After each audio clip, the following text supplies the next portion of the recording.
Hi guys! Hello! We are on Seoul and today we have a special vlog about housing in Korea. How you, like type of housing you can find in Korea by living here.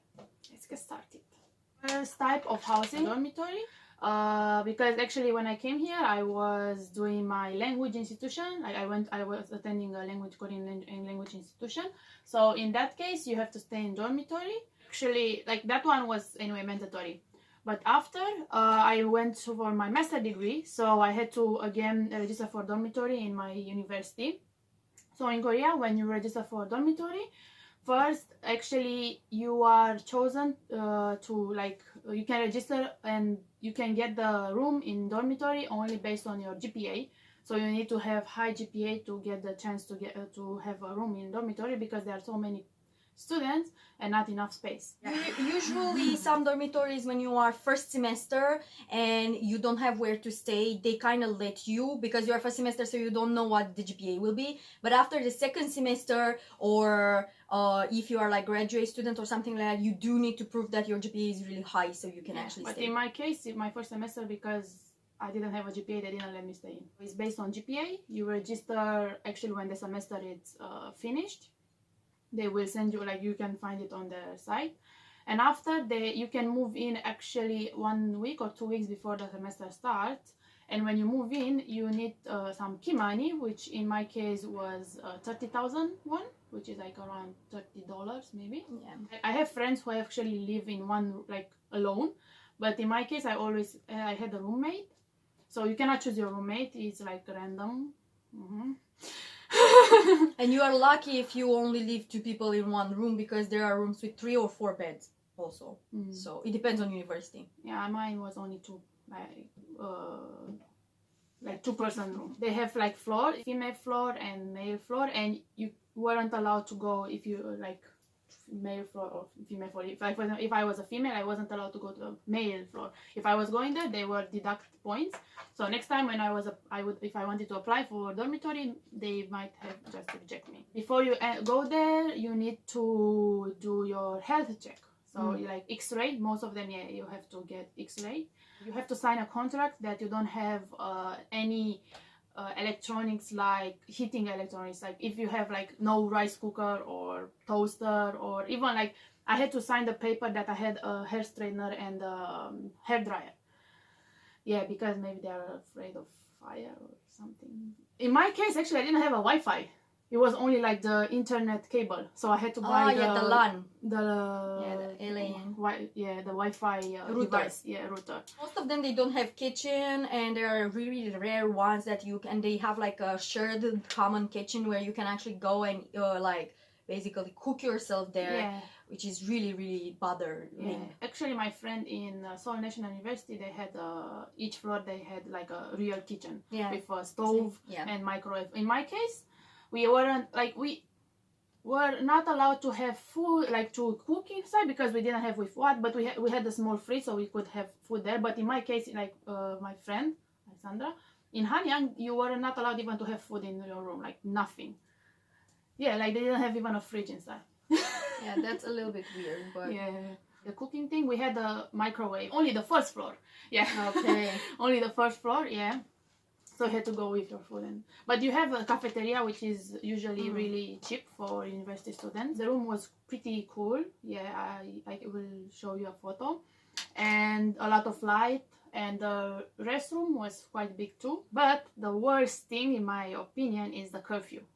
So imagine, like even like in my university, in my dormitory, there were people who like 35 years old. Okay, they were doing their PhD. And some of them, they are actually working in the research lab, so they had to be there till late in the night. And the university, like dormitory, had a curfew at 11 or 11 p.m. and during weekends on 12 p.m. So if you didn't come back till then, you couldn't enter. And if you were going late, they again deduct points. So imagine a 35-year person, they had to go back at 11 p.m. because I'm not sure why. But the funny thing is, because this is actually, I heard that Korean parents, they made this petition for their kids. But the funny thing is now they open a new dormitory, same my university, and that one where it's only for Koreans, not for foreigners, it has no curfew.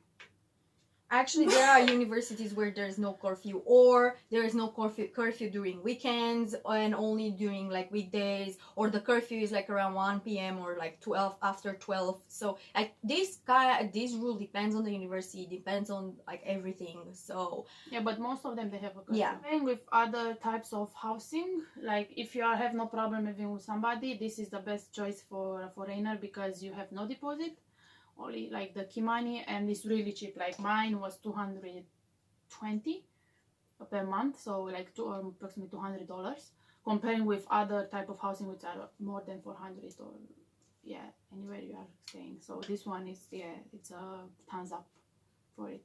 yeah, And of course, if you have classes, you like to stay next to your university. Me not, but yeah. yeah. So I think, yeah, if you really enjoy doing this, and if you really want to stay next to your university, being close, cheap, and you don't mind the curfew or other rules they impose, I think dormitory is one of the best solutions. Yeah. But like she said, not everyone can get in, so you Yeah, need to based be on really GPA, lucky. yeah.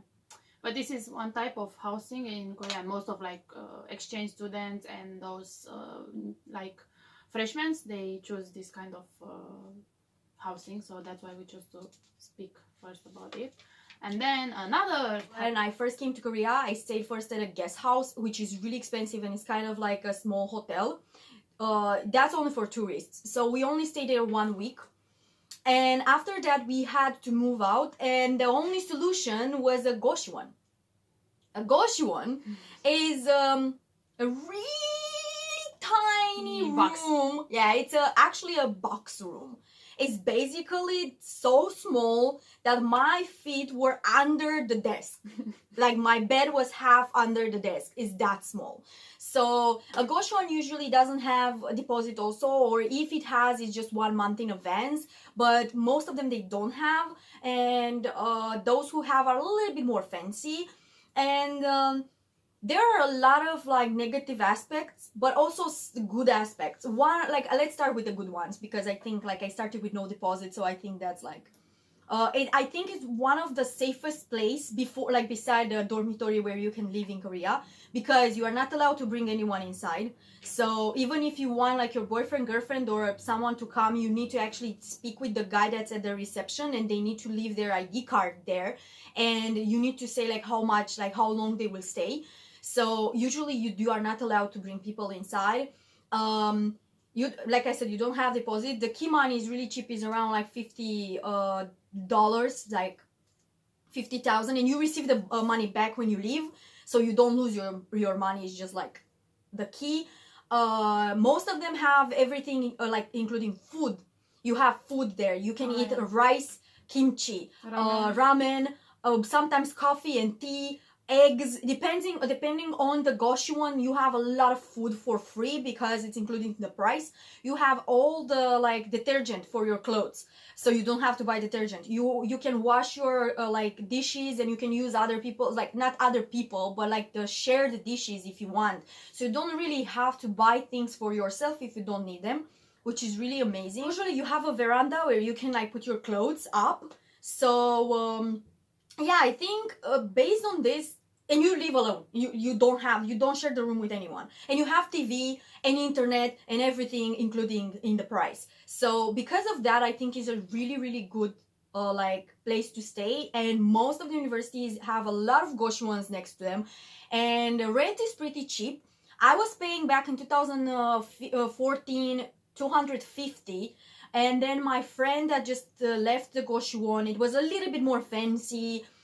He paid like around 350 to 400.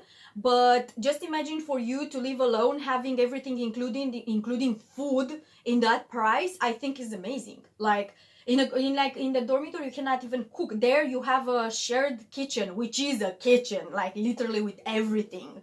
And you have rice all the time, and you have ramen all the time. So even if you don't have like zero money in your pocket, you can still eat, which is really good. But now coming to the bad points, the first one is, like I said, it's a box. That's not a room, that's a box. Most of them don't have window outside. Yeah, window, yeah. I will try to put you here like a picture if I find my old room. I didn't have a window outside. I had a window on the hallway. I didn't have natural light. I couldn't like actually bring like fresh air to my room. It was really annoying because of that, because that's like something that you don't really want. And you don't have bathroom or shower in the room. If you want to pay more, around 380 to 400, you can have a shower and a window. And the window. Yeah, and the window. Or you can have like how do you call it? The toilet. Only the toilet. But it depends, because some of them, they only have the toilet and like a sink, and you can put the thingy for the sink, you know, the shower cap, and you can use the sink as the shower if you want inside there. But most of them you have to choose, and it's a little bit annoying because those are like personal spaces that you don't want to share with anyone. So sharing with people, it's a little bit weird. At the dormitory, at least you have toilet in your room. Yeah, but it depends on dormitory. Yeah. Like my first in the dormitory, we had share showers. That was awful. Yeah. And share like toilets too. Here where I live, like where I lived, and then my friend lived in the same place. There was like this.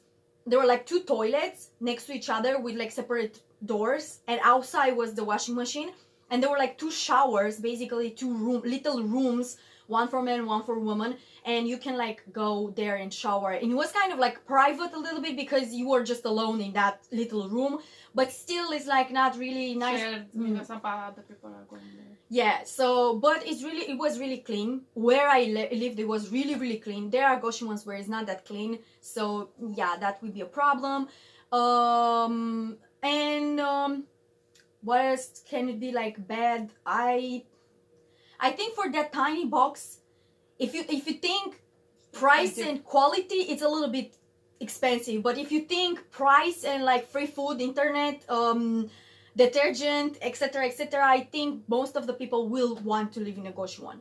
What is also bad is because your neighbors can be really noisy. You can hear everything through the wall. My friend was living next to me in the room next to me. I could even hear her when she was coughing. It's that bad. And next to her, it was like a deposit room, so she was lucky. But those who didn't have, you can just hear everyone. And sometimes people come at weird hours, or sometimes they are talking with their parents because, you know, like when you are a foreigner, you need to talk, and there's like different hours.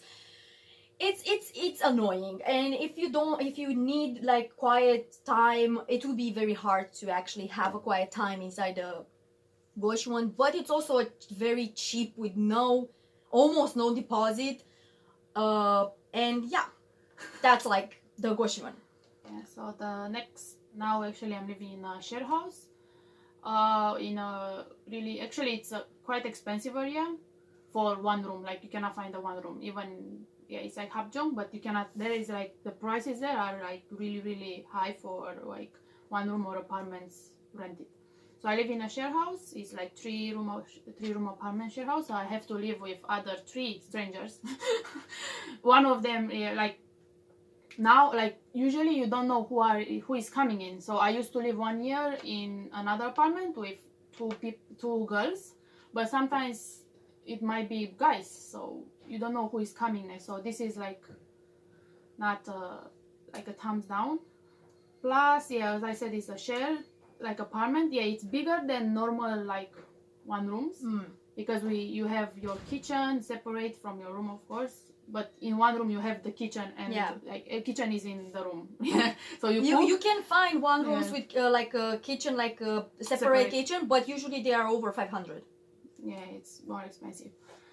Yeah, so because it's share house, you have to share it with 3 or 4 people, depends on the house. I'm not sure. In my case, I share it with 3, like me and 2 other girls. And there is no deposit though. You only have to pay 1 month rent for like as a deposit, and you actually have the contract, you can even make it only for 3 months. You don't need to make it for like 1 year as the one room. In one room, you cannot make it 3 months. It's impossible. Yeah. And sometimes you don't have to go to the agency. You don't need to go to agency. Yeah. So you just make the contract for like 3 months or 6 months, and after it finished, like you can still stay there. And same, you have to stay like 1 month before you are leaving. So, but when you leave, of course, you have to clean the house and everything, and so they can give you the money back. So, yeah. In the one room, usually they ask you for 50,000 to clean the house if you don't want to clean it. So in one room, you can just like leave everything like it was. Just take your clothes and whatever. In my case too, if I want. Yeah. You can just pay like 50,000 and they can do anything. Like they will hire someone and clean it. Yeah. If you have money, I think that's not the problem, because whatever you want, like stay and spend time to do it. But in like our former house, we stayed and we cleaned because we didn't want to pay those like 50,000. We paid the car to move and everything. So yeah. But for sure house, it's like the thing is, you live with, like, you don't know who is coming in the house. And sometimes people can be dirty, sometimes they can be really noisy, sometimes they can bring people in that you don't really want them to bring.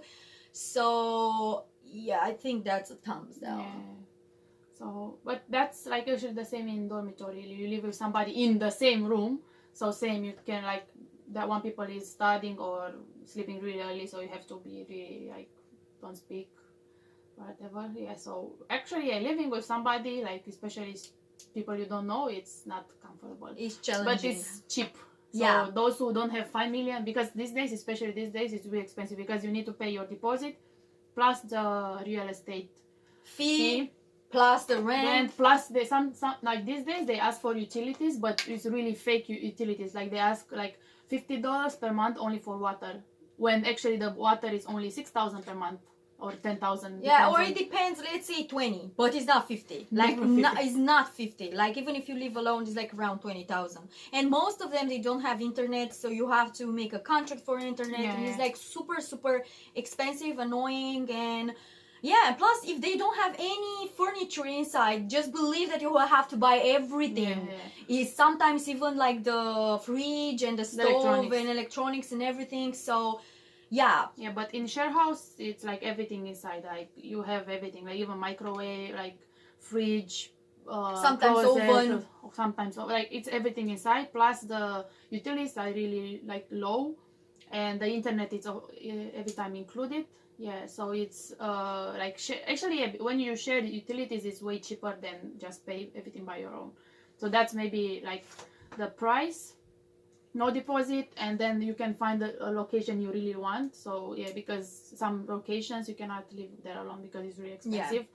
And the price itself, it's like, these are like kind of thumbs up. And plus, of course, the furniture, you don't need to buy anything, like no furniture. Yeah, usually you have everything. You have everything there. Next one is like apartment and one rooms, because we kind of experienced both of them. So she used to live with another friend in a 2-room apartment, and then we lived in a 4-room apartment, all 3 of us, and now she lives in 1 room. So we can say we had a lot of experience.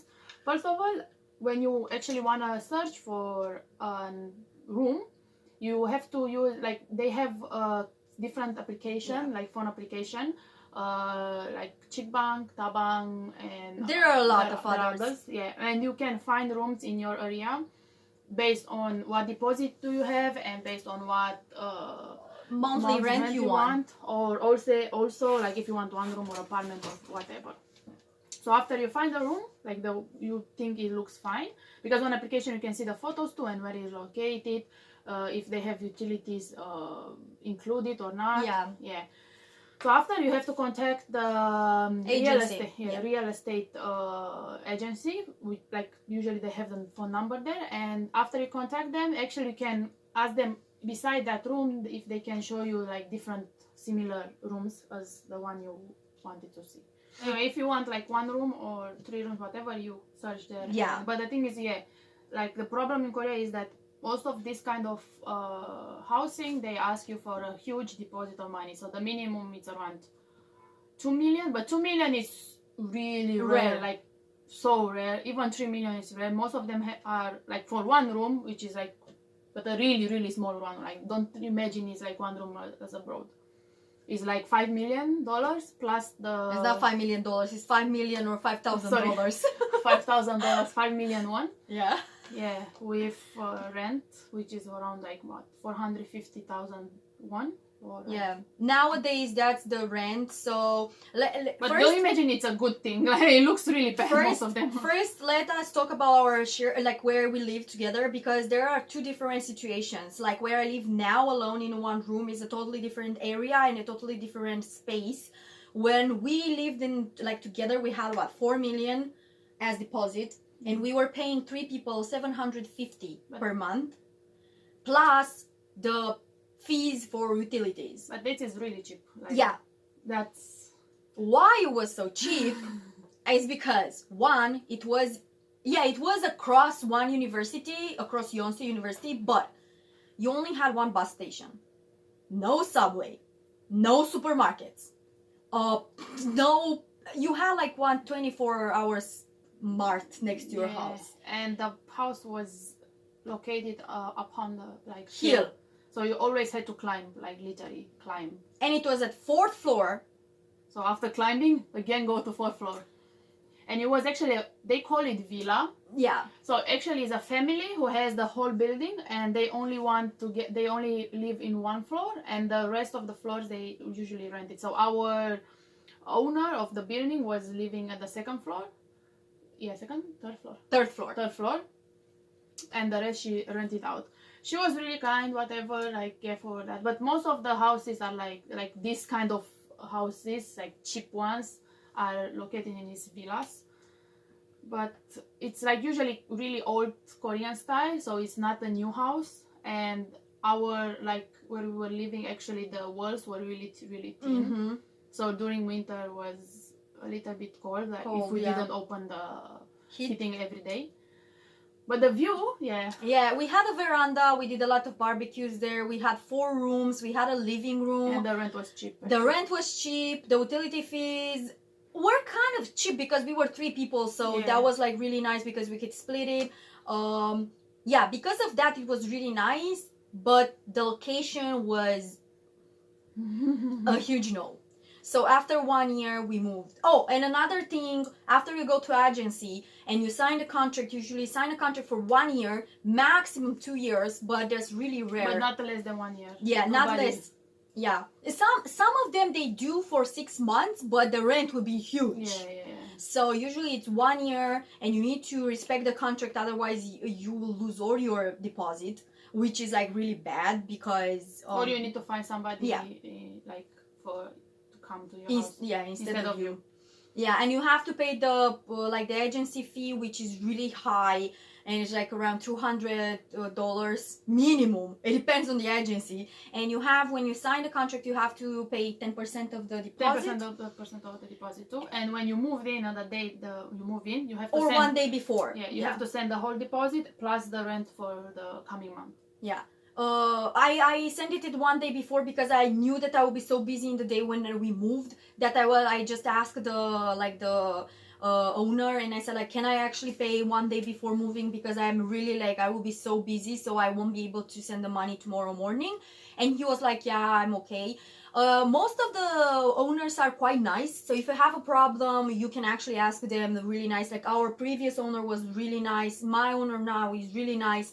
But there are owners who are not nice, and because you're a foreigner, they try to kind of scam you with a lot of things, and they add a lot of things. So yeah, you should actually be careful when you move out, because there are a lot of cases where people, when move out, the owner didn't want to give them back the deposit. So actually, before you move out, you have to ask the day you sign the contract with the owner, when should I tell you when I have to move out? Because usually it's 1 month before, but some of them, in our case, they ask us, please let me know 3 months before you are thinking to move, and then 1 month before again. And that was no problem. Yeah. But some cases, if you don't tell them, they don't want to give you the money back. And if you are, for example, you move out and you empty the house and you move, they won't give you anything. Not to mention that they can force you to live 3 more months. That happened to me and my friend. We were forced to live 3 more months there in the apartment. And we also had a huge problem with cockroaches, and he didn't want to do anything. So it was really, really bad situation, and we wanted just to move out from that apartment, but we couldn't because I won't lose my money, and he didn't want to listen, and I went to the lawyer and everything, and it was a super complicated situation. So be careful. My advice, tell them 3 months before your contract expired, and then tell them 1 month before. And then 1 month, I will move on this day. And don't call them. Send them a message, because you need to record everything. If you have written a message down, they cannot tell you anything. Because and also, actually, if you find a house, you can ask them, please give me 10% of my deposit.